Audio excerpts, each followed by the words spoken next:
Hi, everybody. Welcome to the fourth and final day of the ELSI 2021 Symposium. It's great to be here, and it's been a fantastic event thus far. Thank you for all of your contributions. It's interesting, one of the themes that we've been discussing is, the pandemic and the changes in work culture. And it's interesting that with these online conferences, I tend to find that you form a mini community during these conferences and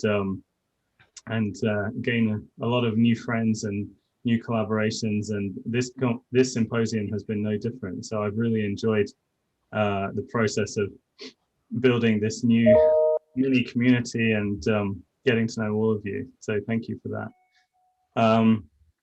So we've had 3 days so far. First day we had our Q&A sessions with our 4 fantastic keynote speakers, and the last 2 days we've been having our breakout discussions and trying to formulate steps to address some of the issues that we've identified. And there have been a lot of interesting ideas discussed, and just to sort of recap some of those ideas, we've been writing our summary tweets in the Google Docs. And as I was mentioning, we discussed some of the effects that the pandemic has had on our working culture. And one of our concluding thoughts in the documents was this idea that we need a new normal. COVID has revealed systemic inequalities or inequities that must be openly and honestly addressed with a 360 approach. We must address actual problems from income to tuition to healthcare so people don't need to focus on survival, as the old normal wasn't sustainable. And this ended up being a fairly common thread in the discussions, which crossed over to the realm of underrepresentation and building compassionate communities. This idea that a lot of people are hurting right now, and one thing that we can do is reach out within our communities to check whether our colleagues and our peers are okay, see if they need help, and that can often be the first step towards helping people overcome the struggles that they're facing.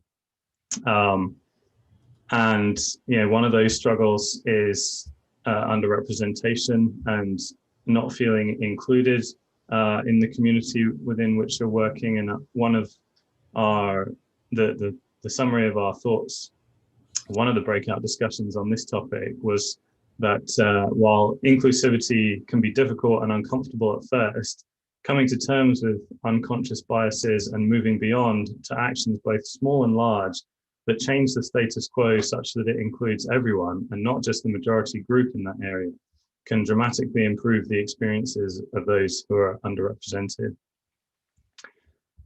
And so the pandemic has widened some of these inequities and caused stress to all of us. And it has also seems to have intensified the proliferation of fake news and misinformation, which in turn has fed back on difficulties with getting the pandemic under control. And so we've also been discussing ways to try and improve science communication such that the misinformation is toned down and the channels for accurate and positive information can be enhanced. And so one of the themes that we discussed was ways that we can try and change the incentive structure to prioritize accuracy of information as opposed to sort of shock value or surprise value. So one of our conclusions was that we should aim to change the scientific incentive structure by aligning the incentives with the goals of science, i.e. predictive power, explanatory power, instead of this kind of business model financial goal system that seems to be influencing the way science is structured now. And we concluded that broad education of the general populace in the nature of the scientific process, the way knowledge evolves, and pragmatic approaches to science would help the general public understand the subtleties of scientific discoveries and uncertainty. And this goes back to the ideas around broadening science education such that when scientific, excuse me, for example, scientific uncertainty is communicated to the public, they understand that uncertainty is part of the way scientific ideas evolve, but it doesn't mean that scientific conclusions can just be dismissed whenever it's convenient. So they were a few of the many interesting conclusions that we came to during the breakout discussions, and today we're moving on to the final panel discussion. And I'd like to say thank you very much to our 4 panelists for participating today. And a second. And so we have Tony Bayliss, who is Head of Diversity, Equity and Inclusion at Lawrence Livermore National Laboratory. And we have Farah Kaiser, who is an independent science communicator and also a student at University of Toronto.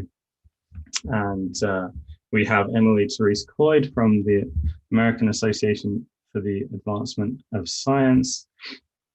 And last but not least, we have Dr. Craig Mclean from the Louisiana University's Marine Consortium. And moderating our panel today, we have Caleb Shah, who is a science writer and also are you head of astrobiology at Columbia University? Yeah, I thought so. And a prominent science communicator. And look out for, I'm very excited to get hold of a copy of Caleb's latest book, because it's right on the money, addressing the role of information processing in the origin and structure of life. So yeah, I'm excited to read that when I can get a copy of it. So I believe at this point we are ready to hand over to Caleb to kick off our panel discussion. Okay, well, thank you so much, Stuart, and thank you for the shout out for my book. Couldn't help it. It's always appreciated. So it's wonderful to be here. It's wonderful to have these 4 terrific panelists. What I might do to begin with is just a slightly longer introduction to each of the panelists. So I have mini bios here, but I think this is useful for everyone listening to hear a little bit more about who you're going to be hearing from over the next hour or so. So to start with, I'm delighted to introduce Emily Cloyd. Emily is the director for the American Association for the Advancement of Science Center for Public Engagement with Science and Technology. Emily oversees all center programming, including the AAAS Leshner Leadership Institute and the Communicating Science program. Before joining the AAAS in 2016, Emily led engagement and outreach for the US Global Change Research Program.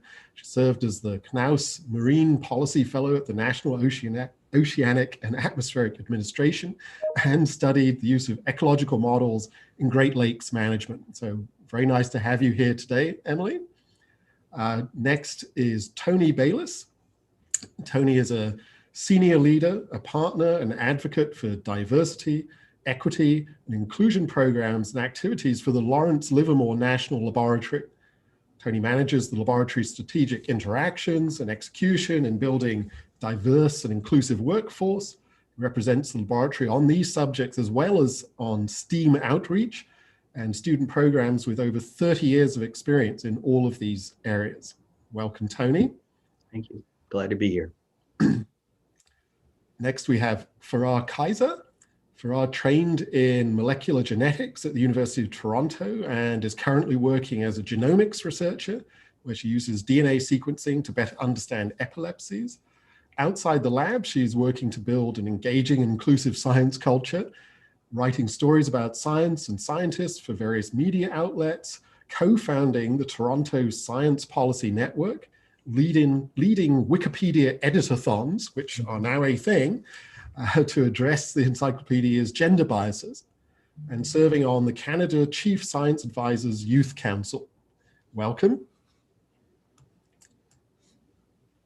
And then Craig Mclean is the Executive Director of the Louisiana University's Marine Consortium.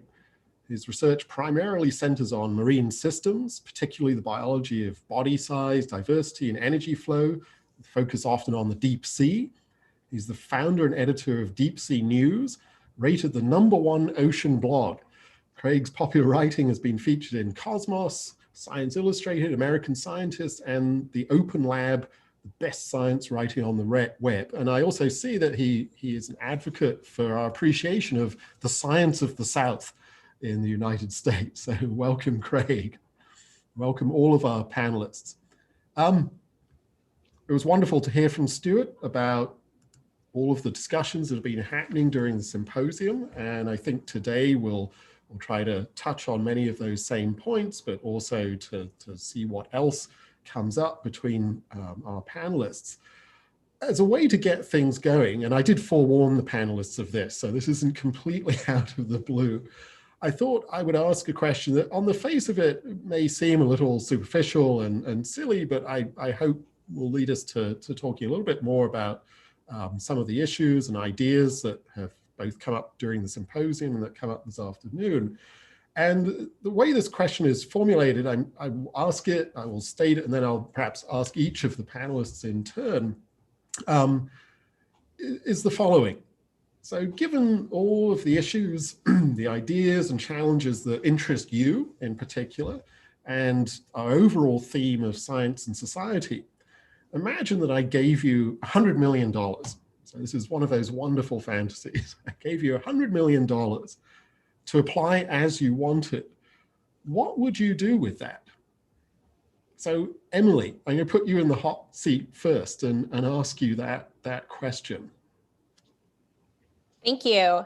I think one of the largest gaps or challenges that we often face in the scientific community when we're trying to engage with civic society more broadly is adequately valuing and appropriately valuing the time of the members of the public, of civic society that are engaging with us. And so finding ways to compensate people to provide for things that would help them better participate, whether that is childcare, whether that is transportation to come to community meetings, to participate, those sorts of sort of baseline measures that value the time that people are spending. They might be taking time off work to engage in various processes to talk about the role of science in society. They might actually be helping to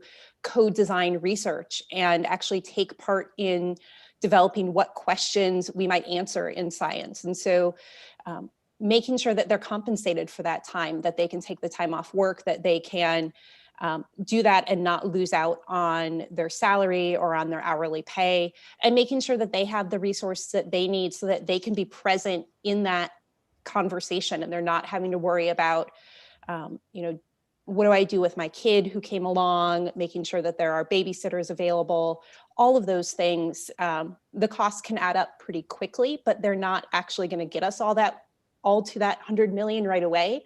But if we're really going to have all of these projects where we engage with the community, that 100 million is going to go pretty quick. Yeah, and I think that speaks to the sheer scale of this. And I mean, 100 million, and I was thinking globally even, it's a drop in the ocean. But maybe this is something we also can circle back to, is this question of expectations of scientists and their already devoted lives, and what more is required of them. Tony, could I pose the question to you? Sure. It's a great question, by the way, but a difficult one. 100 million means different things to different people and different communities, countries, things of that nature, as it pertains to, if you look at it in the US, it's not enough.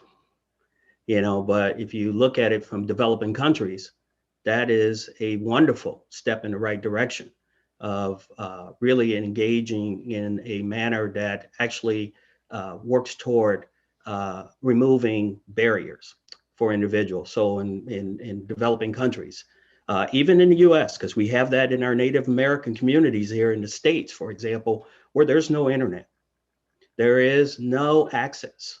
How do you basically develop learning in a way that actually is enriching, informative, and inspirational to individuals if you don't have even access for that? So for me, it was looking at it from a tiered approach, possibly.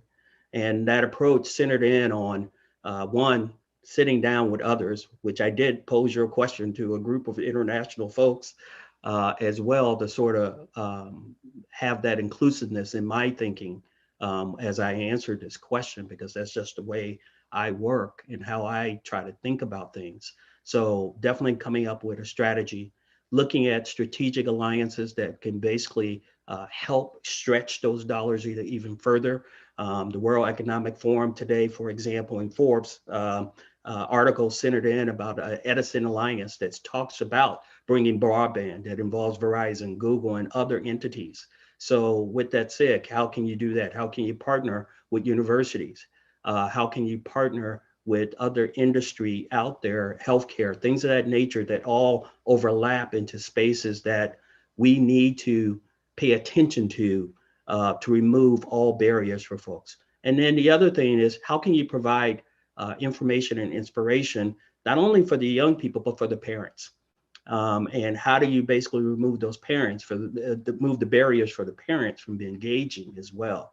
So the money will go quickly in the States, the way we value dollars. However, in developing countries, I think it may go a lot further, and we may actually make some inroads on some of the things. The other thing I would say is that there's two other layers, is that, with the focus being potentially on science, and especially how this is themed science and society, STEM, but also integrating the intersectionality of the humanities, of the arts. Those things also come into play, of people understanding the connections of that and how you're doing science for society as a whole. Those are really fundamental things. And then in the US and possibly abroad, removing the barrier for young people to enter into higher learning. And that is doing something like the Bill Gates Foundation had did earlier, and the Gates, Millennium Scholars, where they paid for individuals to go all the way through PhD. And it was fully paid for, no barriers, no issues for them to be able to do it. They can even take a break if they need to. So trying to remove barriers, but that 100 million would go away very quickly without you basically building alliances and stretching those dollars as much as you could to actually have impact to those who really, really can use it in a way that will impact science and the society as a whole. Thank you. And I think, a really interesting point that came up, perhaps we'll come back to, is that inequities of access to education and science and so on are the same sorts of inequities that exist across the world, right? In all parts of society. And so just some statistics, fewer than 50% of humans have access to broadband internet. Right. Roughly 20% of humans are still functionally illiterate here in the 21st century. And these things, I think, are deeply interconnected to many of the points you were raising. Perhaps we can come back to that. Thank you so much. You're welcome. Farah, perhaps I can ask you the same question. Your $100 million to dispense with as you see fit. I was going to assume these are $100 million US, so that'll stretch a little further in Canada. And is that a plug for Canada? Are you making a play for Canada? So if I had $100 million and I could use that here in Canada, I'd kind of split it three ways. The first I would use to fund existing initiatives. So a lot of science communication initiatives, they're already operating on very small budgets, with not everyone being paid or compensated fairly, as Emily mentioned. So kind of supporting what already exists rather than recreating the wheel, I think, is important. The second third I would use to fund new initiatives. So a lot of people have a lot of great ideas already on public engagement and doing science communication better, or reaching communities that aren't often thought of. So folks without broadband access, folks who aren't always centered in science outreach, such as adults rather than just children. So kind of allocating that money and making that available for people who have the ideas and just don't have that funding support to make it happen. And then the last third I would use is to build infrastructure. So how do we kind of uh, help coordinate all these different activities so it's not just reaching the same audience again and again? And how do we make it sustainable? So how do we build these relationships with allies, as Tony said, to make that money stretch faster, further, not faster? And kind of, I think these three approaches would kind of help address the issue, but it's a small drop, and more money would always be better. But perhaps by investing in people who are already doing the work and supporting those who have ideas, it can kind of build on and have future success. Thank you so much. And I think, yes, the figure of 100 million, I didn't spend too much time thinking about, but of course it is tiny in comparison to the scale of what would be ideally happening in the world in terms of all of these issues. So finally, Craig, let me put the same question to you. Wow. I don't like being last in this lineup because I have to follow suit after the three amazing people. I originally had an idea, and now I'm just thinking I would give each of the others $33 million and think that was a very wise investment of the 100 million. That's allowable if we play this. We'll take it. Yeah, We'll take it. Yeah, Take so it, I'm Greg. like, yeah, no, those were great ideas. Let's give those people money. I think, yeah, when I was thinking about this question, when you posed it less than 24 hours ago, I might add, I was sort of thinking like, okay, I think the thing that I've come to realize, and again, as you become a more senior academic, you become more and more jaded about things. And so I'll try not to be overly negative, but somewhere academia went wrong. Science went wrong. We messed it up in the way that we do science, and the way that we publish, the way that we do outreach. We went wrong with equability. We just messed everything up. And I'm not sure if it's fixable in the existing structures that we have. I mean, take equity, right? Diversity and inclusion have become more buzzwords than actual meaningful measures. And you don't see diversity and inclusion are added as core values. They're put it in the vision statements, maybe even strategic plans. But how many institutions have put diversity and inclusion in their mission statement as a fundamental identity of their institutions? And that doesn't really exist. And because that's a major shift of an institution's goal, right? And so I think if I was going to get them $100 million, I would build something up from scratch, brand new, with a mission statement that had diversity and inclusion in the mission, that decoupled. I was originally, Safi Bakal's recent book on loon shots has really inspired a lot of my thinking lately, where he really talks about how we've placed an overdue burden on academics and scholars within academia, not just scientists, but across the humanities and arts as well, in which, I have to fill out 20 forms to get a piece of paperwork, 20 forms to get a laptop that I may get 6 months later. I'm constantly filling out forms and doing all these sorts of things. I'm on various committees. But what I was hired at the beginning of the day to do was just be a scientist, right? Potentially being a teacher or a mentor, but we're spending less and less time of those. And then if you think about return on investment on grant writing, I spend hours upon hours as a scientist writing grants, only to see very few of those actually return into some sort of investment into my research. And so Safi sort of makes the argument that we need to separate those people who are generating the sort of innovation and the ideas and the creative energy from the bureaucracy. Those need to be two separate divisions. So at the basic structure of this new center, which we'll call Craig Center for Peace, Love, and Understanding, we'll have the bureaucracy that will deal with the bureaucracy, and these will be people who will be the best. And that's the other thing. We put scientists in leadership positions and in structural roles that don't have training to be in those structural roles, right? How many of our deans or our vice presidents have leadership training, have business training, have management training, human resource? They often don't. They're great scientists and they get in those positions by being great scientists. And so allow scientists and academics to do what they do best, which was to be the domain experts, and allow those who have expertise in dealing with administrations and dealing with these other things, deal with those things. And I think we're going to see a lot more gains in that. And then again, stop wasting scientists' time by trying to be fundraisers. Like, you know, allow them to do what they came to do. And, you know, we talk about one of the themes that emerge is about, you know, whether scientists are good or bad at outreach. And I don't think that's the right question. It's just like, when do scientists have the time to do outreach? And how do we create more time for them to do outreach? Because most of the scientists I meet are really passionate and are really good at doing outreach. And so how do we provide support and time and space for that to occur? And I think the way that we do that is we create something new as a model that sort of would work at the front lines of innovation and then be the model for everybody else to follow. That is, yeah, a fantastic response. And I feel like I should ask everyone else on the panel if they would like to respond in turn to any of those comments, because I think it does drill into something really important, is it, you know, the structural nature. Are we set up to fail? The one comment that I want to make is, I don't think 100 million is enough for what you just proposed, Craig. No, it's not. It's at 10, I know I actually thought about that. You know, like that's a $10 million operating budget for 10 years. So that leaves the bureaucracy and the administration and, you know, the leaders of that group to find consistent funding. But after 10 years, it should prove its value.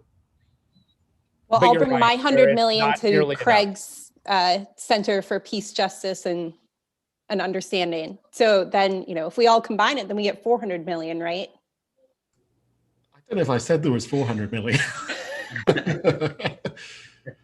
But yeah, no, so, and, you know, so, I mean, Craig, you raised a number of really fascinating points there. So, I mean, Emily, AAAS, right, has a certain perspective on the world. What of Craig's points do you feel you can respond to? I mean, there's questions of what's expected of scientists. There's questions of whether the inherent structure of institutions makes it more difficult for scientists to do the things we might feel are important. How do you react to this? Yeah, Craig's point about the institutional support that's needed and sometimes doesn't exist, I think is a really important one, because if the idea that science is a part of society isn't really built into the way that an institution approaches its mission to do science and to support faculty and staff and students to work on their science, then they're not getting the message that their science needs to be connected with civic society.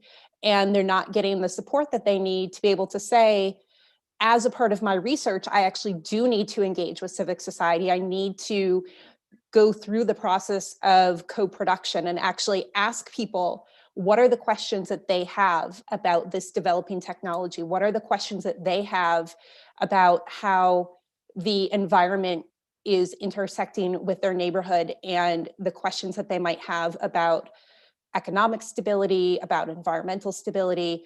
So when we think about the kinds of changes that we need to make at institutions, some of those changes include really rethinking what it means to be a scientist and what it means for scientific institutions to do science and support their scientists. And so one of the projects that I work on is actually supporting scientists to be leaders at their institution, to build that capacity for public engagement and to engage their colleagues in thinking about how they can do more public engagement and how that public engagement can be an essential part of their research and teaching and not just a sort of side hustle that they're doing. But it involves a lot of conversations. It involves really kind of tearing down the way that many academic institutions have sort of built the way that they do business. And so it's a scary thing for institutions, and it's a scary thing for the scientists who are trying to do it, because they're also interested in things like job security and knowing that they'll be able to advance in their careers. And so it's not something that's happening quickly or easily, but it is something that we've been in a lot of conversations about, and we have seen changes happening where we're getting more institutional support for this work. And Tony, I'm curious, I mean, you work at a major national laboratory. Do you see differences between Lawrence Livermore and maybe a more traditional university in terms of its support for this side of what scientists do? Yes. Lawrence Livermore has really taken this to heart. I think Craig had basically cited some really important facts, quite frankly, about how the value system needs to be basically followed, and it needs to basically, you need to walk with that talk that you're doing. And as a result of that, you know, intentionality needs to take place. Public policy, public changes need to take place. Look at what we did in this pandemic. It's not like we can't do it. It's a mindset thing, and it's a historical nature of how we've operated and us being risk averse to change. You know, everything that's centered around all the conversation that's happened over the past year and things, we were risk averse. We were scared about what can be, you know, but, you know, with that said, at Livermore specifically, what we had did was institute a outreach program where our staff can have 32 hours a year to actually do that outreach. All right, and go out and do it where they have a, you know, a project and task number. It'd be a accounting number for you all, or out there in the world and such. But they had something to charge their time to, and we encourage them to do that. It's during the weekdays mostly, but we basically incentivize our employees to do it. I think the other aspect that Emily had talked about as well that struck a chord with me is that we're expecting those, whether it be the leaders or someone else, it's all of us.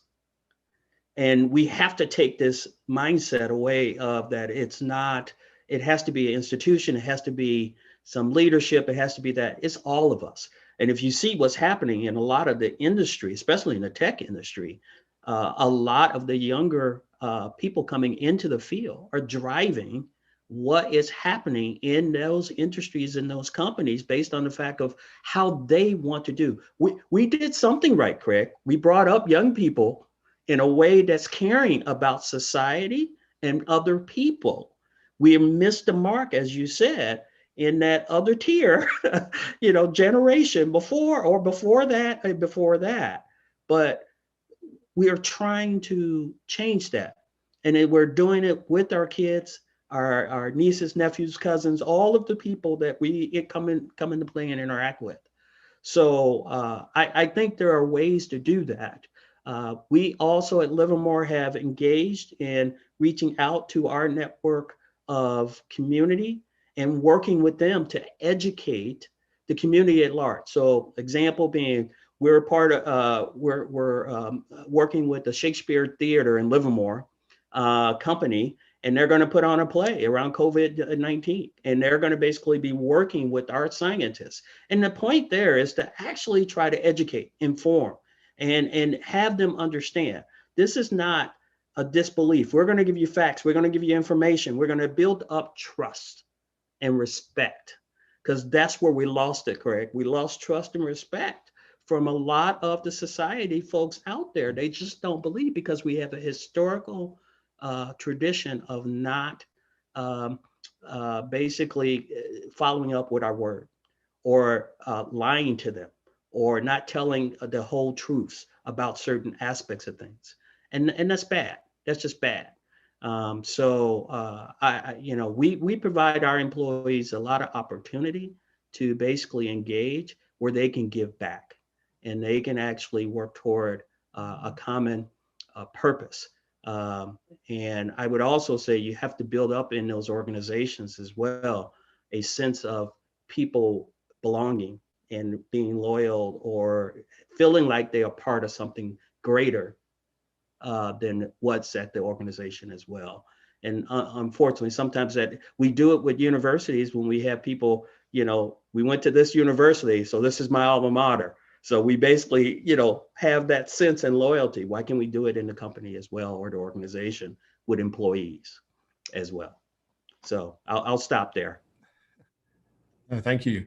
And I guess, to extend this a bit, talking about, again, sort of, the burdens placed on scientists, support structure. I mean, talking, policy making, right, is a whole other layer to this, and whole other kind of connection and outreach, and, making sure small voices are heard as well as the big voices. What's your feeling about the structures in place for that? I mean, where do scientists learn how to influence policy? Do they need intermediaries? What are your thoughts? So one thing that I want to start off with is, what is science policy? Just to make one distinction clear, there's science for policy and there's policy for science. So we've been talking a lot about policy for science. So how do we restructure science? How do we best allocate funding for science? And then there's science for policy. So how is science informing decision making? To echo what Tony was mentioning, it's the fact scientists can't do everything. There's already so many burdens on scientists as it is to be a teacher, an instructor, a mentor to students, to carry out research, to win the funding, and then also do outreach. So if we're talking about policy for science, one thing is really to make sure that there's sufficient funding, that all of these tasks can be carried out by the specialists. So a science communicator or communication specialist to help with the outreach end, grant funding, grant writers for that. So just outsourcing the work to the specialists to make that possible. And one more thing is that we really need to talk about evaluation metrics that we're using in science, because right now it's all about publishing, but what about different forms of scholarship? What about public engagement? What about all the Black and X social media campaigns that have come out over the last year? That's been bringing communities together, highlighting Black scientists who are doing the work. So how do we recognize those forms of public engagement when it comes to decisions about hiring, about funding, and tenure? So we really need to re-evaluate what we've been doing with our evaluation metrics, because that isn't lining up with making sure that the benefits of science reach the society. And I'm sure that some of you might have seen that President Joe Biden, when he sent out the letter to his new White House science advisor, one of the things he flagged was, how do we ensure that the benefits of science do reach all members of society? So I can see that it's going to be an upcoming concern. Rambling right now, but yes, I think that there are so many different issues, and it's hard for scientists to kind of figure out which part of science policy they want to address. And there's always that barrier of entry on, how do I know who to approach? How do I know what to say? And how do I know how to kind of navigate that space? Fortunately, there are many resources and organizations. So if you're at the training level, there's the National Student Policy Network, NSPN. I know that AAAS has science policy fellowships. If you're in Canada, there are fellowships and student groups. So there's a lot of resources out there. I don't think the awareness or the connection to the resources exists. So I think it's not just about training scientists in the science, it's also communication and policy, and kind of giving scientists the tools to address the issues that they have the time or capacity to address. I was going to ask Farah as well, the notion of what you were talking about in the landscape of that evaluation is the constant ability for people to bring up and feel comfortable enough to challenge the status quo as well, because that's part of the issue, is that you don't necessarily feel like you're safe enough to be able to challenge the status quo, let alone, because I even brought up the question one time, real recently actually, about the notion about publications, because that was one of the criteria we were evaluating people for PhDs. And I had to ask the question, I said, how are you basically evaluating that when you don't have people who have similar experience in advising? Some of them have publication, it may have one publication, may not even have one. And then some have 20. How are you really assessing someone that has this sort of difference that comes in And, they may be very, very skilled and have a lot of potential, but that evaluation criteria, we need to look at that. So you have to go back to some of the things that you're talking about, the policies or the processes that we follow, and question them as well, and possibly change them. So it's definitely one thing that we're looking at our laboratory.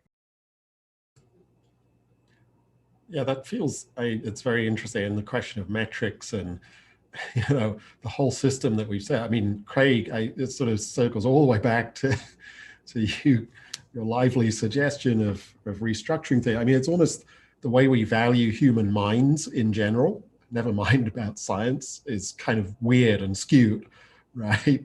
We talk about human creativity and ability to do remarkable things, but then we set people up to fail again and again, or we don't even give them the opportunities. I mean, would you see, Craig, in your ideal sort of hypothetical institution, or that there's a way to somehow nurture people that's really radically different here? Absolutely. Yeah, and I think Tony and Farah and Emily have raised some really good points. I mean, I think I want to come back to one of the comments that Tony made, which was we got it right with youth. Like we've obviously instilled in youth a much different value set than we were, at least I was trained under. And that has changed, and I'm glad that that's changed. I think we know that the youth are getting it right. I mean, I've just been in awe of the leadership and the different scientists involved in the Black and Marine Science social media campaign recently. And it's just like, we need to invest in those, right? So like, I'm jaded, we got it wrong. Why invest in us? Invest in the youth and the earlier career scientists, so if you want to know where to put them $100 million, give it to them. They're going to get it. They're both not constrained by a system and thinking that that's the only way that it works. Right. And the problem is by the time those of us who want to make change get into leadership systems, we've compromised, we're in the system by that point, and so to speak. And so invest earlier. And, coming back to Farah's comments about investing in organizations that are doing it right? So small organizations that are doing things different and innovative are the most at risk. And they're probably not going to succeed because they're not playing the same rigged game system that other groups are. And so the more innovative, the more that they're pushing the boundaries, the more likely they are going to be to fail. So we need to fund those groups as well. The more outrageous, the more innovative they are, the more we should be excited about that as a group. Yeah, there's a lot. I mean, this is the $100 million doesn't go very far. But we're beyond the 100 million at this point. Yeah. But I mean, but the thing about it is at a national level, $100 million is not a lot of money. I mean, at a national level, $1 billion is not a money. Imagine what you could do with $1 billion at a national level, right? You doing the kinds of things that we're talking about. It's not actually that abstract of an idea. It's not that far-fetched of an idea. We invest $100 billion, always invest $1 billion in things every day in the US, or in Canada as well. And so, I mean, yeah, I think want to take this out of the realm of a moonshot and say, no, these things are really practical. So I wonder, a comment you made, Craig, but I'm going to sort of direct something to Emily. This notion that, small, scrappy, innovative institutions or places, are trying or can try to do some of these important things, to prevent young scientists becoming jaded as they, so, I mean, one thought, Emily, is, maybe there should be an institutionalized grading system that sits outside of NSF, or in the US, the National Science Foundation, or other places, that an organization like AAAS might consider a way of, putting a stamp of approval on those things that otherwise would really, really struggle to be noticed, to get funded, and so on. Does that make any sense to have that sort of, out of the box evaluation? It's an interesting question. I think in the broadest sense, it's a little bit difficult to do that because there are so many different ways that individual scientists and institutions might try to engage with broader society, and sort of how the institutions might support their faculty to do that kind of engagement. There are some things that have happened in the UK, for example. There's a program through their National Coordinating Center for Public Engagement where they actually have an engage watermark that institutions can pursue that says, you know, here we've incorporated civic engagement into the mission of our organization. We've provided ways for faculty, staff, and students to access training and to be supported in doing it. We've found ways for our institution to engage our surrounding community in actually thinking about science and thinking about the role of the institution in society. So that is, I think, that sort of external watermarking or stamp of approval that you're talking about. And I think certainly exploring something like that in the US could be really interesting. And there are some efforts to do that through things like the Carnegie Community Engagement Classification, for example. But I think that we've also seen the researchers actually do some of this themselves. So the scientists that I work with, as they've tried to do more engagement, they've actually moved institutions and said, you know, I'm not getting what I need here at University A, but I see that my colleague at University B is getting it. And so they've taken their research programs elsewhere, sort of in search of that ability to do more engagement, to do more connecting with society, and to get the support that they need from an institution to build relationships with the surrounding community. So I think it's certainly something to explore, but I think there are other ways that we can also encourage that sort of multiple way of assessing if our institutions are able to support scientists to do civic engagement. Yeah, and I guess it comes back to,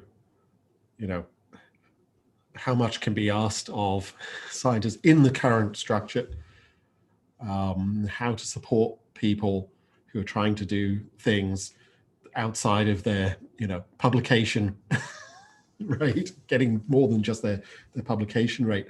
So I'm looking at some of the questions that have been coming in, and actually two of them are interesting. It takes us perhaps a slightly different direction, but maybe not, because we were talking about money, right? A couple of questions about relationships to industry, in particular to do with things like the penetration of broadband internet into communities, the support that communities can get from technology, whether or not there's a way to convince industry to be involved in this. And a question here also relates to some of what we're talking about. If most of the money in the world, apart from big government, is in industry these days, right? And it's not that industry is necessarily going to invest in things we're interested in, but there might be ways to convince them. But some of the places that need it the most are going to appear the least important from the point of view of a company. Right? Why invest in a remote internet in a remote country or remote region or a remote community if you're not going to get anything back from that? But of course, I think we'd all say that the return on that investment is a new generation of minds and talent. Is there something there that we're not doing as a scientific community to create greater interest in a sort of philanthropic side to industry?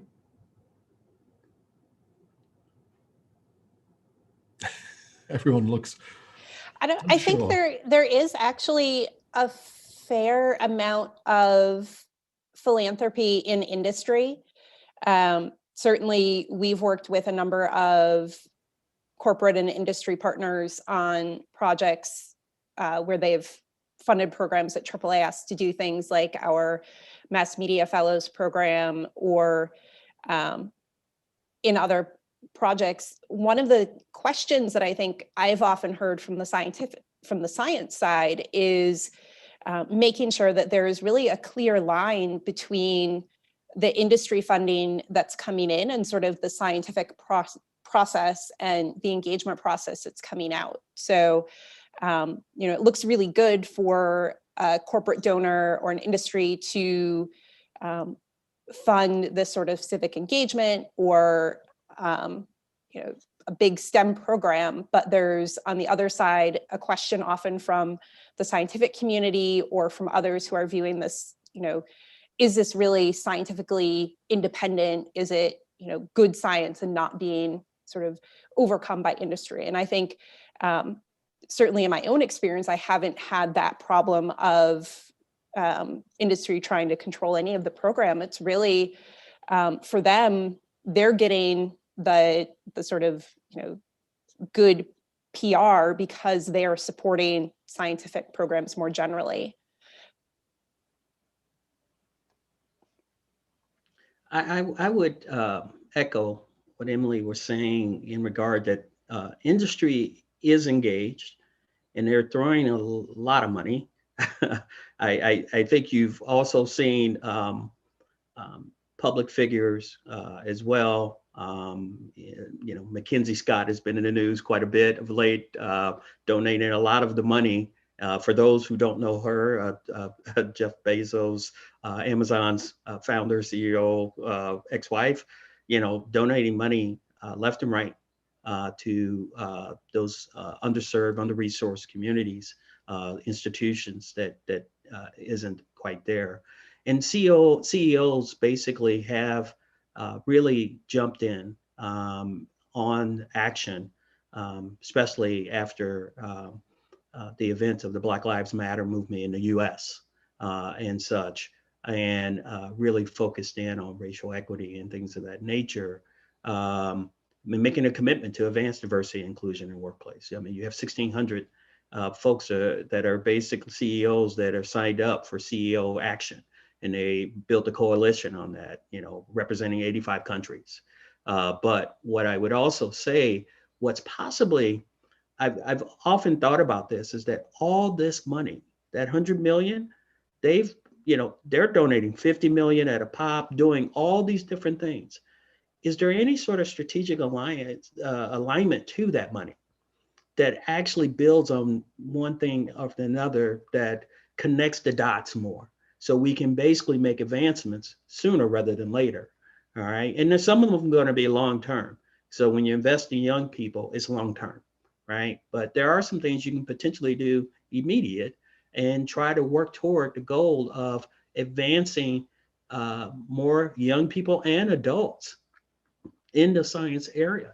So you can definitely do some things. I just wonder, that's why I said earlier in my thinking about the 100 million, I would have to bring people together to think about this more strategically and how we would basically align this in a way that has really ultimate impact and be sustainable as we basically move forward. Because I know the 100 million is a drop in the bucket. I may not see it again, may not even get another 100 million, but how can I forge it to stretch it to be sustainable for the long term?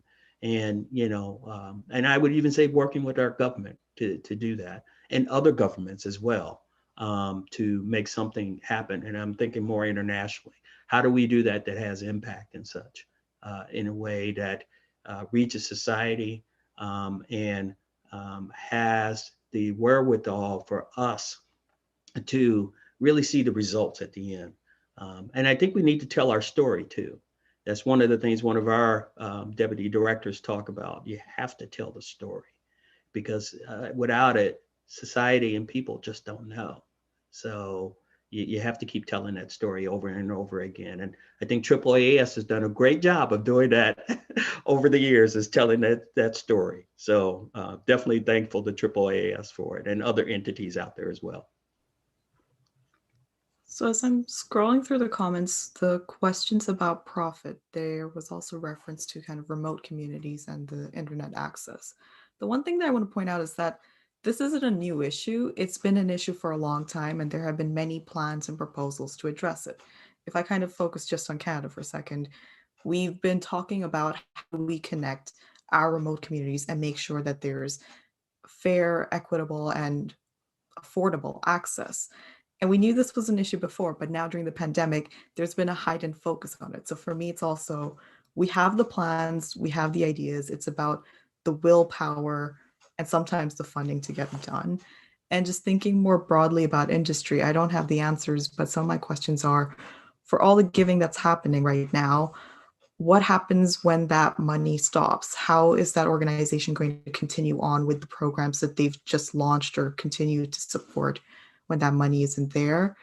And similar to what Tony was saying, what's kind of the broader strategic plan? How can we coordinate this philanthropic giving so that the field as a whole is moving forward, whether that's public engagement or academia? I don't have the answers, but perhaps my panelists or someone in the chat might have the strategic plan in mind. I was going to actually take that point and kind of throw it towards Craig. I mean, Craig, you look after this consortium. And, you know, so I mean, one thing I'm hearing is, you know, it feels like somehow, you know, scientists need to rise up right? More than they do already. There's some way of bringing coherence to this in a fashion. But, you know, of course, it's almost like, it's like evolution, right? We in our microbiome are pulling in slightly different directions all the time in terms of Darwinian selection. So you have different universities, you have different organizations, you have different, in the US, federal funding programs and so on. And on the one hand, there's a common goal, but there's people are pulling in slightly different directions. Hey, Craig, do you have any insight to, yeah, how would you get people to sign up to a big movement towards many of the things we're talking about right now? You have to form a coalition of the willing. And so I'm a firm believer that people are attracted to innovation and they're attracted to success. Institutions, you know, scientists. It's like when people know when something good is happening and people are attracted to it. And so you have to start small, right? And you have to find the right people. Like, you know, as we've tried at LumCon, we've really tried to push things outside. We have a lot of flexibility within the institution that a lot of other institutions don't have. And so we've really tried to push the innovation boundaries here. So for example, you know, we're talking about assessing faculty. Our faculty, you know, are hired as researchers, but they're, you know, 20% of their evaluation includes outreach, and 20% is how collaborative they are within. And so we build in, I mean, yes, we have grants and we have publications in there, but we don't look at like hard limits on those. Even we actually look at growth of individuals, like how well are they doing from year to year? Are they consistently on a growth trajectory themselves? And so we've tried to be innovative in that. And so as I've sort of tried to put something new together here, you know, I go out and have conversations with people and I talk, and you get a feel for whether people are on board with that and they're passionate, excited about the same things you are. And you just sort of slowly begin to attract people around a mission, right? And it happens sort of organically. And it's just like, you know, as I said here, I'm like with these, you know, 3 other amazing people, I'm like, all right, well, I'm definitely gonna be following up with like Tony, Emily, and Farah after this, because they're in the same headspace as I am. And so you begin to look for those strategic partnerships, you know, and again, you sort of have to be patient and wait for them to happen and not force it. And so, yeah, there's no magic recipe other than time. and again, and you know, and again, just finding people who are in the same space as you are, in the same headspace. And presumably also a key thing is to make sure that you have the same people in the same headspace, but also who are from the underrepresented pieces of this problem right now, right? You don't want to do all of this, you know, sort of driving your Mercedes around and sort of pronouncing all of this to the people down there. And I think, yeah, I'm sorry, Caleb. I think Tony brought this up earlier, talking about like scientists up here, right? And we talk about, and you even use the term, how do we elevate science? And I think that language is dangerous for us, right? So, I mean, I'm a first generation college student. You know, I'm the first person in my family with a high school diploma, let alone a PhD. And so my background growing up in rural Arkansas is a lot different than even a lot of my academic, but you know, colleagues. And so I think we need to stop elevating. We need to stop talking about this elevational language, you even hear about it as like, oh, we need more vertical integration, as if we're at somewhere here and everybody else is down here. You know, even in this conversation we had, there's a lot of them versus us. There's the public and then there's us. We're not separate from the public. We are members of the public. I go to the grocery store and buy groceries. You know, I do all the things that every member of the society does, you know, and there's a lot of overlap and even in demographics, like I don't know what I'll never know what the minority experience is in the US, but there's some aspects of my background that I share of, you know, coming from a lower socioeconomic background, facing some of the first generation problems in colleges, like those shared experiences are really important in realizing we're not so different from one another. And so if we continue as scientists to sort of apply that, to stop seeing ourselves separate from society, but embedded in society, you know, and our society, I'm not sure where we went wrong on this, and maybe the other three much smarter people than me can figure this out. But like, we actually do value expertise in our society. If I need my teeth done, I go to a dentist. If I want advice about how to, you know, why my car's not working, I go to a mechanic. If I need a cake made, you know, for a special celebration, I go to a baker. Like, these are people who have a variety of expertise in these given areas. Why are we somehow failing in this where, hey, I need scientific answers, I'm going to go to scientists? And so where did we miss the mark on this when clearly our society values expertise? You know, I don't go to a firefighter and have them work on my teeth. So yeah, and maybe, like I said, maybe the other panelists have a much better idea about where we went askew on that, but it doesn't feel like our society doesn't value expertise. We just value some expertise. I think as scientists, we're not very good about sharing the fact that we are scientists. So, you know, there's many surveys of Americans and others where they say, you know, do you know a scientist? Can you name a living scientist? And over, the answers are Bill Nye, Albert Einstein, who is no longer alive, or no, I can't. And, you know, so you know your dentist, you know your baker, you know your doctor. And as Tony has said, we need to create some of those relationships with community organizations. We need to share the fact that scientists are out there, just like everybody else. They are, as Craig said, part of the public. And just be in conversation and be able to be in relationship with the organizations who can say, look, we know these scientists, we know these experts, and they're not scary, they're not up on the hill away from you, but they're here and they can be part of this conversation.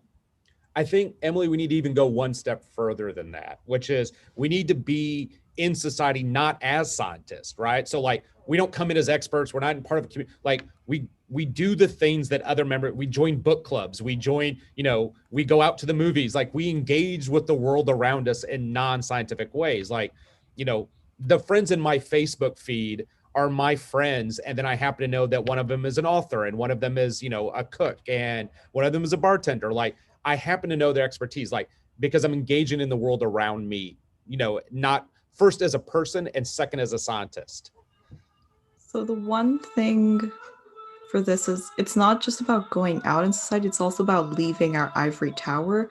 We put a lot of focus on kind of training young people to become scientists, go through the whole master's, PhD, postdoc, and then stay in academia and look for a job if you can find one with there. But we also need scientists embedded in other spaces. We need scientists in policy and politics, in nonprofit sectors. So it's not just about joining book clubs, but it's also kind of normalizing different career paths, especially because there aren't enough professor positions as it is. It's not a reality, and alternative academic careers are going to be the norm. So normalizing that scientific training doesn't always mean that you'll be wearing a lab coat and being a scientist, but that your expertise and the skills that you've built as a scientist are just as important in other places, and kind of normalizing that public can kind of see scientists in different spaces and we can move beyond just having discussions within ourselves.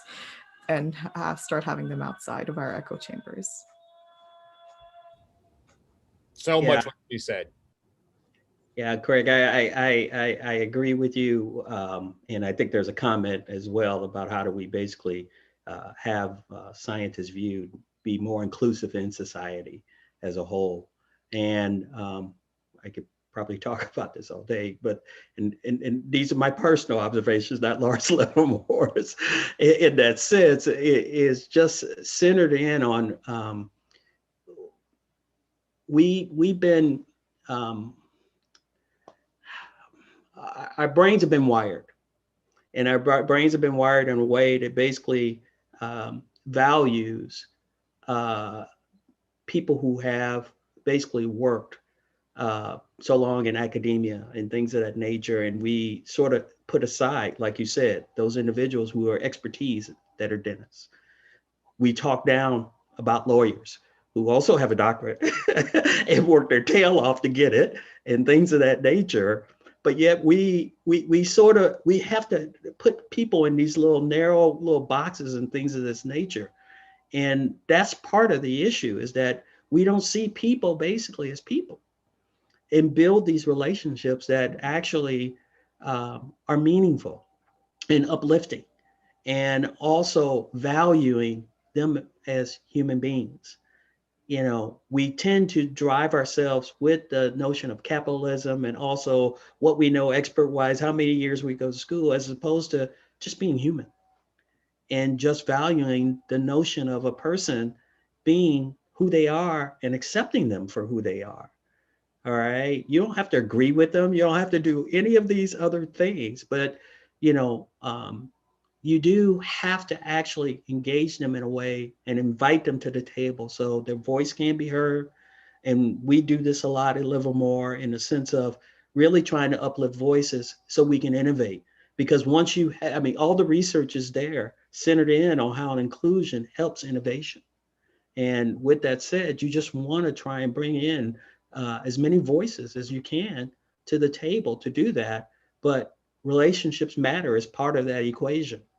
And then also having, you know, rules of engagement or guidelines and things of that nature as well, because as you know, in academia, and especially in my laboratory as well, in the history of the laboratory, you know, vigorous debate ended up sometimes being even personal and things of that nature. How do you change all of that stuff, right? And how do you move it into a landscape that's respectful, but yet still challenges and pushes the envelope?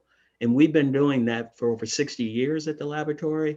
Not the vigorous debate that's negative. We're transitioning that part, but we're basically are doing things that really tries to make sure voices are uplifted and heard, and we're seeing more people as human beings. And we're leveraging our staff to do that. We have employee resource groups, we have 10 of them, that we basically work toward that goal to help us do that, to help us build that culture amongst the over 7,000 now employees that we have. So, you know, this is part of the equation of really getting out into the public spectrum and really talking about this. And I remember real briefly when I was in Japan about a year and a half ago, and I think one of the science organizations, the person came up to me and asked, because, you know, as you know, different countries have different aspects of things. So women is a big thing in certain countries, right? And how do you include more women into the landscape of things, because they have certain policies and rules and things of that nature that don't allow their full engagement at a way that maybe is thought of in the US.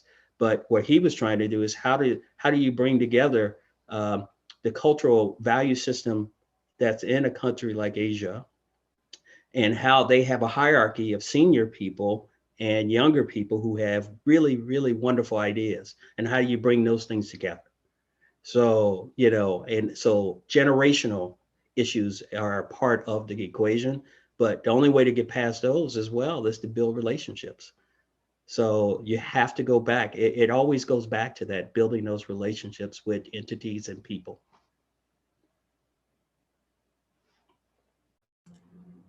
I mean, it feels like there are so many parallels as well, so within science at the moment, right? And there has been for a number of years a discussion of interdisciplinary science and breaking out of our silos and so on in a very sort of intellectual, academic focused way. But, it's the same issue, right? We've built ourselves into a structure that then actually makes it really difficult to accomplish things like talking to the rest of the world, integrating with the rest of the world, being inclusive, making sure that other people can participate. So it's a sort of interesting, it feels like there's an interesting, it's almost the same challenge, right? Except what we're talking about is on a far grander scale. And this issue of, so in some of the questions, there are challenges, right? So this idea of, I love this thing that Craig brought up of, I'm a scientist, right? I live next to a dentist or a car mechanic, and it being more of a natural part of the world that, right, you express yourself as being a scientist, you come out as a scientist. But of course, in some places, in many places, there's a question or a comment and question that came up, an example, I'll read it here, an example from Brazil. It says here in Brazil, 25% of doctors don't have a job, and people with master's degrees, some 35% don't have a job. So it can be extremely difficult to be inclusive in a society if you don't actually have the opportunity to be in society as the thing that you are expert at as the thing that represent your talents. Now, I know that speaks to deeper issues, but it's like everyone going off from physics into the financial industry. That happens, right? And that's fine. Do we need to find ways to help those people retain their identity as scientists in a way that they perhaps don't? I mean, I see more of it happening, but there's dilution of people who have become scientists that then, for whatever reason, pursue a different direction, and it may be nothing to do with academia, but they're still a scientist, right? Should we be providing more for those people? I feel like there's definitely a bit of an identity crisis that some folks have when they finish their degrees and when they're transitioning to a new career. Like, I definitely had that when I finished my master's last year. Even though I'm still doing research and I'm still in science adjacent areas, I was still just a little there, like, I'm not technically a student, I'm not technically doing full-time research anymore. And like, you have to kind of grapple with that idea of what makes a person a scientist. Is it because they're doing full-time research? Is it because they're using science in their daily lives? So I think it's worth including that in our scientific training to kind of get trainees and professors to think more broadly about not just what is a scientist, who is a scientist, but also the broader implications of their research, ethics, societal aspects, and political aspects, to just make training a bit more holistic. And I think as a whole, the entire scientific community, we really have to kind of get together and discuss this question of who is a scientist and normalize the fact that a scientist can be active in research as a researcher, or they're still a scientist but working in a different field. I know that when we do a lot of public outreach, we often make the point that anyone can be a scientist. We also need to start believing that ourselves when we step outside the ivory tower. And Farrah, I asked the question, they don't necessarily have to have a PhD as well. Because even at our lab, we had folks that basically had bachelor's and master's degrees applying for research portfolio dollars internally.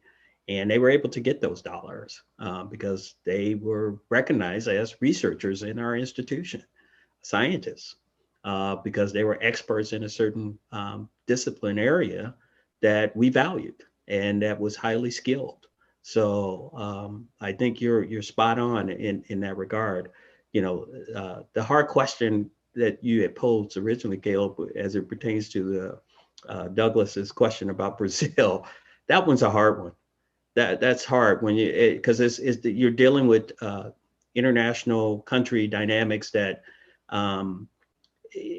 we are, at least I cannot answer in an intelligent way. I do have a colleague that I work with, one who actually provided me some input to your question from Brazil. And she talks about it all the time, how difficult it is in Brazil, and how the economic situation is really, really terrible. And that investment, I was so thankful to see Biden yesterday, really take this value of our scientists, portfolio scientists in general, and raise the envelope of where science is and how he's moved even the science appointee to the cabinet. All of those things matter. They make a difference when you make those kind of efforts. I mean, I've been highly impressed because they're not waiting. They're moving forward with all of their. I mean, I know politics aside, I don't really like to talk about that or get into that. I can, but I don't like to. But they're walking the talk that they did, and that is just so encouraging. And you need to do that. That needs to happen in Brazil and other countries, where people basically vote for individuals or have the opportunity to get people in the right positions to help bring about change. But it's only going to take the people to be able to do it. It's not going to be left to just happen on its own. We all have to engage in the process. That feels like that also speaks to people's perception of scientists, right? If you know a scientist is your neighbor, and then there's an opportunity to see them in an administration, right, you may be more inclined towards that because oh yeah, they're a human being who happens to have these skills. Yeah, Emily, obviously in the US, there's a glimmer of hope, shall we say, for science having a bigger place in the administration, in the government. In the AAAS and your experience, how big an impact might that have? Just the presence of those scientists and the very public way in which they've been put into these positions. I mean, obviously, I assume this is a positive thing. Is there something that we can leverage from that? Is that a catalyst for more? Well, I think one of the things that's really interesting is, and it actually goes back to something that Farah said earlier, which is just demonstrating sort of the different ways in which scientists serve society is so important. And for many students that are in their master's program, and particularly students in a PhD program, they don't necessarily have mentors who aren't in academic careers. And so for them, as they're looking towards their career, they're looking towards their major professor, they're looking towards their committee members and saying, okay, I should be like this person, so I should go into academia. And there's not a lot of programming at universities to sort of illuminate career pathways outside of academia. And so programs like the Mass Media Fellowship Program or the Science and Technology Fellows Program that AAAS run, the Knaus Marine Policy Fellowship, which is run by Noah Sea Grant. Those are opportunities for students and recent graduates to sort of get out of that academic setting and see opportunities to serve as government scientists, to serve as science advisors, to be a part of the policy process, and really find all the different ways that scientists are being a part of that sort of civic conversation and using scientific evidence to make policy and to run the country, as it were. And so I think those sorts of programs are really useful. And when we see some of the things that are happening now with the new administration, we see some of those folks who are scientists and are now serving in policy capacity, and that's a really good model for us to see how scientists are part of all these other aspects of society. Yeah, it feels like, in law, right? You train to be a lawyer, but maybe you end up being a a corporate lawyer or something like that, but in science, right, we don't see it that, right? But you're still a lawyer. Sorry, no offense to any corporate lawyers listening to this, but so in science, I mean, to create the sense that, okay, I'm going to get a degree in, maybe it's physics, maybe it's biology, but my aim is to be a policy scientist, right? That is a totally valid, important contribution to society, I think is perhaps part of what we're saying here. Well, and I think to the point specifically about lawyers, if you're training to be a lawyer, part of your training is actually doing that summer associateship or that other summer placement in between your law school years. So they go and they work at a law firm, or they work at a community legal services provider. And so they get that beyond the classroom, beyond the school experience. And we don't have that in many of the programs that are training our scientists. So maybe we can find more ways to have those kinds of programs. Craig, I think maybe you wanted to say something? Yeah, I was going to say, I mean, I think this sort of trying to coalesce some of the ideas from the others, I think we need to restructure departments a little bit.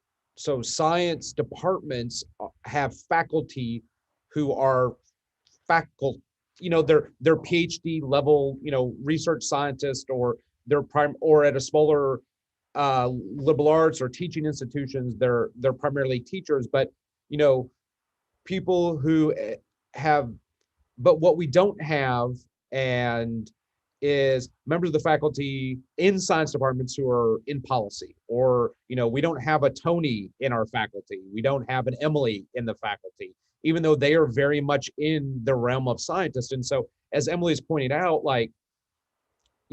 then their advisors, their committee members, and the people that they're trying to model their own career are people in a very narrow path of what they can do with their education. We need more of those, a more inclusive view of what a scientist is. And that happens first by making sure that we have a more inclusive view of what it means to be a faculty within a university, or have faculty appointments at a university, which also means that our assessment of faculty needs to be much different as well.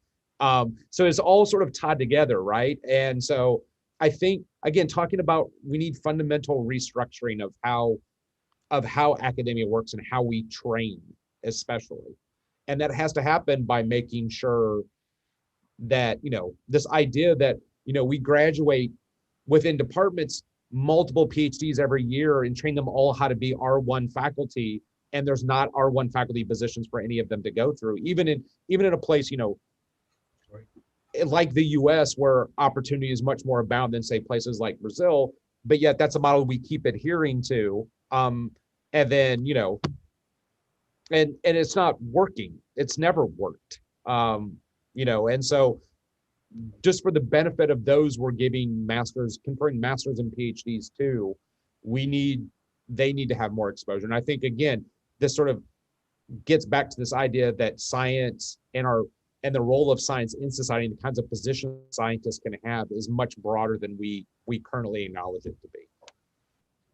It also comes down to academic culture, because we're beginning to see more of that career programming being offered by universities. There are more student groups who are trying to bring in these networking events and organizations doing the work. But then the issue is either the department or the PI, the supervisor, kind of puts the focus on just doing the science, just doing the research, and not prioritizing or kind of normalizing that students can go off and explore different areas.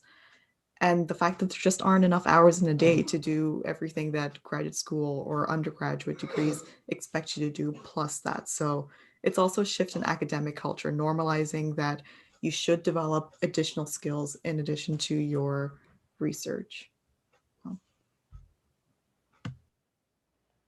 I would concur with that after, the hundreds of students that I've basically run into at my institutions, because I was not always into this space. I worked at the National Center for Supercomputing Applications at the University of Illinois in the area of high performance computing, and been there for a long time and seen so many students and so many stories of students across all the disciplines.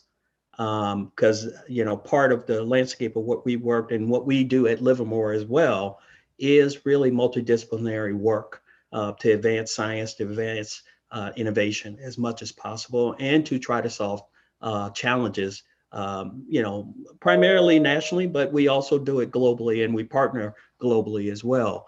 But you're spot on in the sense of the students basically feeling that the anxiety of not being supported, as well as basically having too much on their plate to try to do and to try to finish, and that's why I was saying about some of the barriers and such, because one of the barriers is money for a lot of those students and such. And if they don't have to worry about that piece, then they can focus and put their efforts. But I've seen so many students, especially students in the traditionally underrepresented groups in science, technology, and engineering, give back, because they want to really try to give back and make a way for others to actually understand, to provide that information to them, and that it's possible, and then to provide them the inspiration so they can see them as a role model, that they actually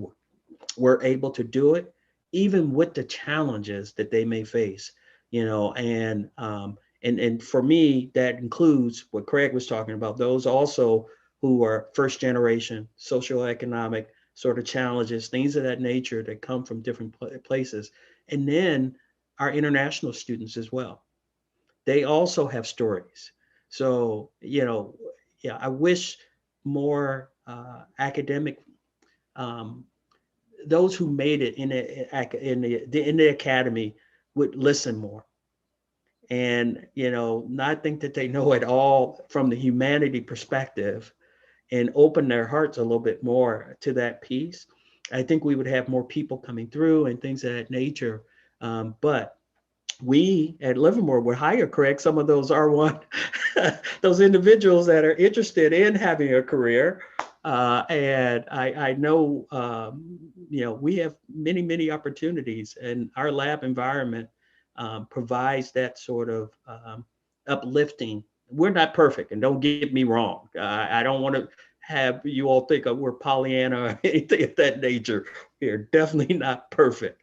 However, I have a long history of people being very, very passionate about the work that they do and how they do it for the good and public service of others, and then how they also give back as well. So I think that's just, it's one of the reasons why I came.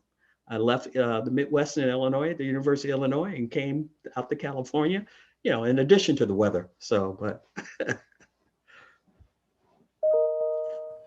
The weather is always important. It is definitely important. Thinking back a little bit, and also perhaps trying to incorporate more, discussion about serving underrepresented minorities and providing opportunities for people who are, economically disadvantaged and so on. I mean, it feels like there's one thing that could help solve that and some of these issues further up the chain, which is, to sort of, instead of having everything narrowed down to either you get that faculty position and become the R1 or you don't, by widening that river, right, that you train, you flow out into the world, into all these other things, you also therefore create the opportunity for greater influx of people altogether into science. And that could also open up doors for traditionally underrepresented people and economically disadvantaged people. So it feels like, there has to be a solution that runs through right all the way through, right? Is that true? And is that one of the reasons why we haven't figured this out yet or haven't done this yet?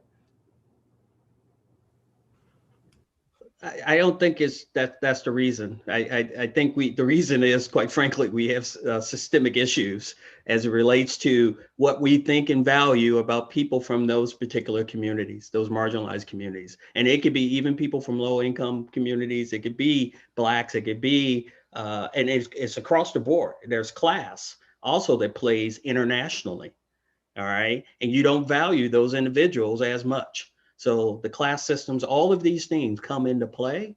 But, you know, what you have to do, just like we have seen here in the States, you know, we have a new vice president that basically broke that glass ceiling. So, you know, we have to break the glass ceiling within our organizations as well to actually make the change that we need to do. And at Livermore, I started to do that around 7 years ago when I came in. And what we have is direct relationships that actually centered in on underrepresented groups.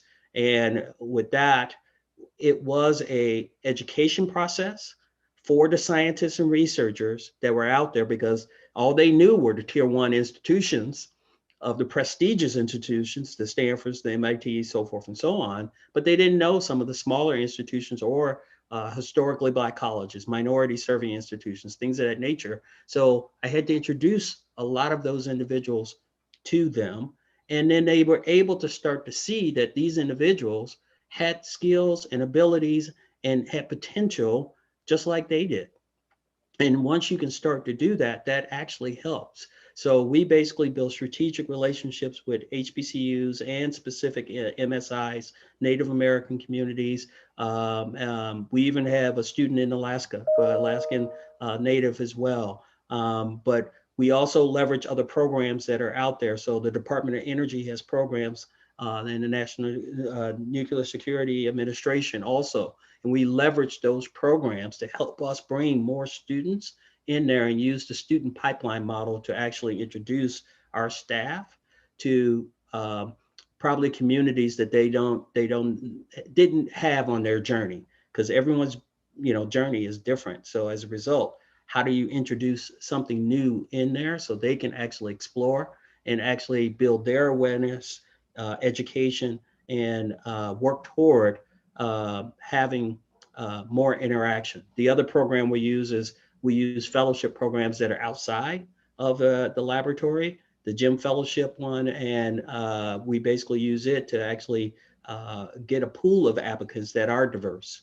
and actually bring those students in and help them on their journey as they basically come into the laboratory. And we're hopeful that we'll, you know, turn around and get some of these people as full-time hires, but that's not the goal. We want them to actually be really good stewards of understanding science and how it applies to the community as a whole, and be good public servants in that framework, wherever they go, to academia or anywhere, industry, and give them the right experiences at our laboratory to actually have that sort of mindset, and then also give back capability, you know, build that into the psyche a lot more. I mean, it feels like it comes back to that human connection. So I think Tony hit a lot of the points. The one that I want to point out is that we've put a lot of effort in recruiting and reaching a lot of different communities, but we need to bring that same enthusiasm and same effort to retaining all of these communities, because a lot of people describe academia as a leaky pipeline or glass obstacle course because of the systemic racism or the systemic barriers that are within the system. So when you have someone who's perhaps from a lower socioeconomic group, how do they kind of have that funding support to make sure that they can get through academia given the low stipends that students often have to live on?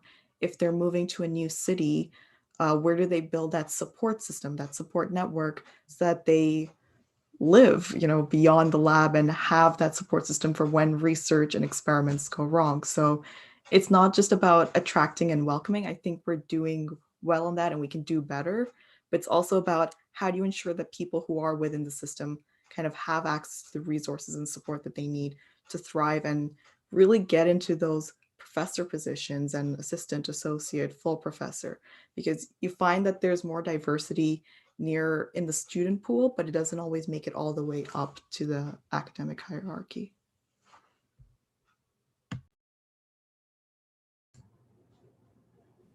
Yeah, absolutely. I think that's a point. Sorry, Tony, you were going to say something. Yeah, I think Fair was right on, spot on, because it's not always about just attracting. How do you basically build the infrastructure in place that they basically stay? And we really look at how we do that at the lab in the sense of leveraging our employee resource groups to actually have that community. So they have those places to go, and how though they can help each other adapt to the community. And then we also want to try and, as students and staff, send them to different events and whether it be conferences and things of that nature, to also help them professionally develop. And sometimes that overlaps into the personal development too.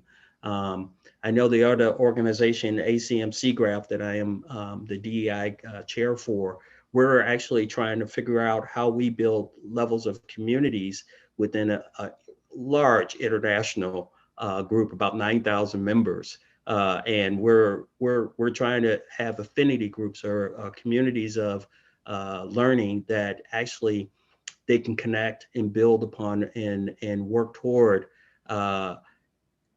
offering advice, mentorship, things of that nature to help each other out. So that's kind of where I think if you do those kind of things in an organization, whether it be in this case it's a nonprofit organization, but also in my laboratory setting, you have to, again, it's the relationship scale up. It goes always back to that.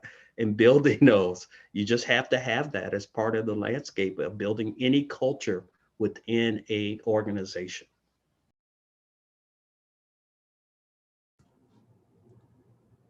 Yeah, I think Faraz's point about the need for continued support, right, throughout the process. It's not enough just to check the box on the number of candidates you accepted, and that of course comes all the way back to Craig's point about the sort of restructuring the perception of and I guess this comes from places like universities, their perception of the value of their staff, right?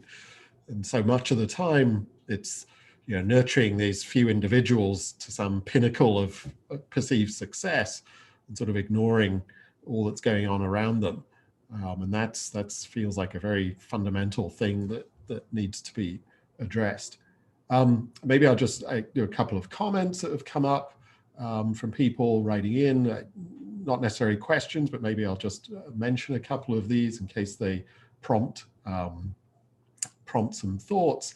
So there's an interesting point about assessing alumni success. So someone writes that in professional societies, they often ask you, what is your status? Are you a student, a postdoc, tenure track, tenure or other? And this person is writing that, someone is a research scientist, but in their alumni tracking, they're no longer listed as, X or Y. So they've sort of already been lost out of that kind of system, that alumni tracking system. So it's even at the level of alumni, there can be loss of people, right? The institution isn't interested in you anymore, it seems. And that's kind of telling. Let's see, another comment here, telling research scientists, that if you don't quite make it into a faculty line, that you've failed. How do we tell people that isn't failure? That it's not a failure. That there are other things that are equally valid. So I thought those were quite interesting additional comments. Caleb, I'm wondering if I can put you on the spot and ask you the same question you asked us. So if you had 100 million, what would you do? Well, thank you for that. Oh gosh, I didn't think I'd have to answer that question. I mean, well, it's interesting. I mean, listening to all of your responses, and they all resonated with me in different ways. I mean, clearly, in retrospect, 100 million is nothing, right? It's sort of, you know, I should have put a bigger figure there. You know, I think like Craig, I do veer towards this sense of I would want to try something radically new, a fully restructured institute, organization, whatever you call it, that just does this differently from the bottom up. And that's coming from a place as someone who's also thought about restructuring how we do science. You know, I've spent time with some of my colleagues on this, and you know, breaking out of those silos that scientists get put into for their research. But even in that exercise, one of the things that emerged was a sense of we're not helping any of us by living within the current structures in terms of innovation, in terms of inclusivity, in terms of, you know, finding those diverse minds that exist around the world. And, you know, who knows, right? There's probably a mind somewhere in a poor town in some other continent, which is, you know, a mind that could change the human race, but there isn't a route for them through the world into a world of being a scientist and so on. So yeah, so I think my answer would, I mean, I'm cheating a bit by sort of stealing some of the ideas I've heard, but for me personally, the most exciting thing would be to try something radically different or totally restructured kind of institute, and to try to use that as a carrot to try to make it work and show everyone, you know, this is what you could do. This is what you could be.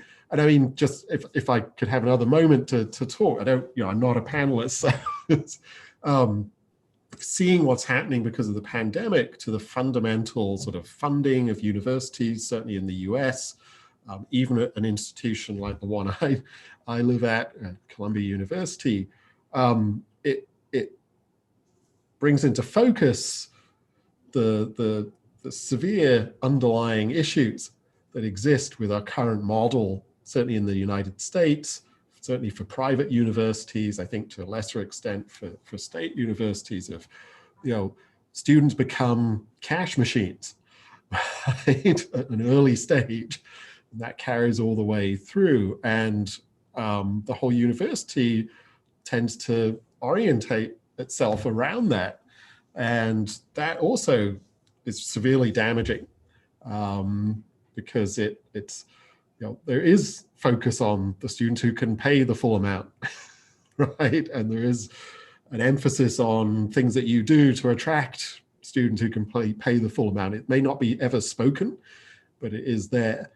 And I think pandemic has shown that's a really fragile way to run anything. And for that reason alone, a radically restructured kind of academic institution, but also for science in particular, seems very, very appealing. But so sorry, that's a very long-winded response for your generosity in including me in the question. And I think 100 million is just enough to start something up that might be, you know, you could, if you succeeded with it, use it as a representation of, you know, this is what it could be like. And wouldn't that be so much better for everyone? I think Elon Musk is offering $100 million for carbon capture technology right now. So if we have any folks out there that want to, try to meet that challenge, right? Right. I mean, someone pointed out that, you know, you can plant some trees. Carbon capture structure. You know, give me $100 million and I'll go out with a spade and put some trees on the ground. So I think in many respects, perhaps we're coming to an end point in our discussion, but I wanted to give each of you a last opportunity if there's something you'd like to reflect on or say before we close out here. I mean, we've gone in many different directions, and some of that is my fault in, you know, sort of following the things I think we're interested in. But I feel that I have learned an enormous amount listening to all of you. And I feel this has been very positive because we've been talking in many respects about solutions and not just sort of discussing problems. So, I mean, maybe to come full circle, you know, the last hour or so, you know, what coming out of this for each of you, perhaps I'll start with you, Emily. What point would you like to highlight and have people hear the most from this particular discussion? I think the picking up some of the more recent strands about how we train scientists and then the kinds of supports and the kinds of pathways that we illuminate going forward. We need people like Craig and Tony who have been in this for a long time and who are institutional leaders to help those coming up behind make some of those changes. So you've recognized that these changes are needed. You're in a position where you can help push for them. So thank you for being there and thank you for recognizing that.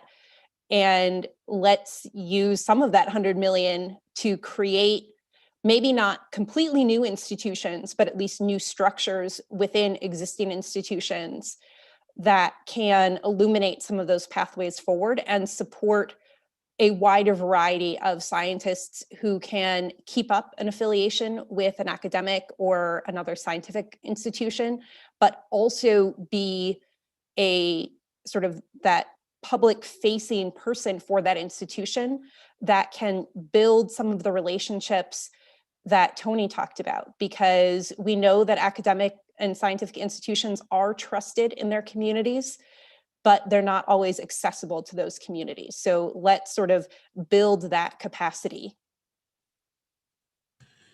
Thank you. Maybe I'll follow the same order that I did at the outset. Tony. Yeah, I reflected upon all that we discussed, and I started to think here at the end about my own kids and their journey. I have kids who started out, well, my wife and I at that time, or ex-wife, I should say, at that time, really put a large emphasis on our kids being critical thinkers, problem solvers. So we invested the money, even though it took a lot, in Montessori education, because it provided that sort of learning experience for them that really developed them into more critical thinkers and problem solvers. And then I also think about the other aspect of it that didn't go the direction we go. They got bored with school later on too, once they actually got into public school, because because of traditional testing, all of those things. So, I guess all this mean is that, to go back to what you all were saying about the current structure is broken, it doesn't work, blow it up, restructure it, things of that nature. And I just wonder if we can blow it up in a way that really focuses in on helping young people find their love and their passion in a way that is, because and value it as well, whether they are the dentist or the car mechanic or whatever it is, they develop a passion for something and we value it. And that science is a part of all of us and it's around us all the time. And we just need to recognize that in a way that is part of our journey, our life journeys as well. So, my hope is that I have one other daughter still left who may go into science, but we'll see. I'm not pressuring her at all. So hopefully she's not watching. I don't know. It's on YouTube. I know. I have to say, this was a really interesting discussion because I wasn't sure where we would go, and we've kind of been re-envisioning what the science culture and the science community can look like. So I think for me, I would say I want to have more of these conversations. I want to hear what other people are thinking because we're all from very different fields. We all have different issues and solutions in mind, but we really need to put all of these together, either to dismantle the current system or to improve the current system. But it's not going to happen unless we come together with all of these ideas. And the other thing is, yeah, I really want to know what everyone else is going to do with $100 million because now it's going to be interesting. we've been saying a lot about building back better, but I think we have to think about how can we do better. So that's what I'm going to keep thinking about. Thank you. Thank you. Craig, you're lost again. I'm not sure I like this last spot. I mean, these are some tough acts to follow every time. I know. I'm sorry. Yeah, no, it's rough. No, it's good. You know, to be honest with you, the white guy should be going last in these discussions. And I'm very happy to be in this spot and allow others to speak, because that's where I need to be. I need to be asking others, what do you need me to do? How can I support? How can we do this better? You know, as Farah was mentioning, I want to hear what other people are thinking. And, you know, and for example, I've been like watching the comment threads, and because I have no other people, the other people, not just the panelists, but the other people in this discussion are very bright people. And so I'm going to pull up a comment that actually resonates really well. And I think it brings a lot of ideas from Emily Liang.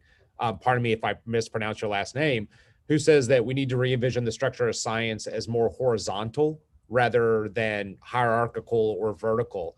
And that's absolutely right. When we think about careers, when we think about, you know, like years ago when I was interviewing for a faculty position, someone said, well, tell me what your lab structure would look like. And I remember thinking like, well, what it'd be really cool would be if I could have like undergraduates and high school students and citizen scientists and postdocs, and like there wouldn't be, we'd all just be working together on a research project. And then like in an ideal world, like, you know, like perhaps like, you know, the custodian in my department walks by and I'm like, hey, could you give us a hand in here too? Like I want something better like that. And we don't do that. And this is also, this horizontal structure also applies to the way that scientists view themselves in society, right? Like above society as opposed to integrated and horizontal within it.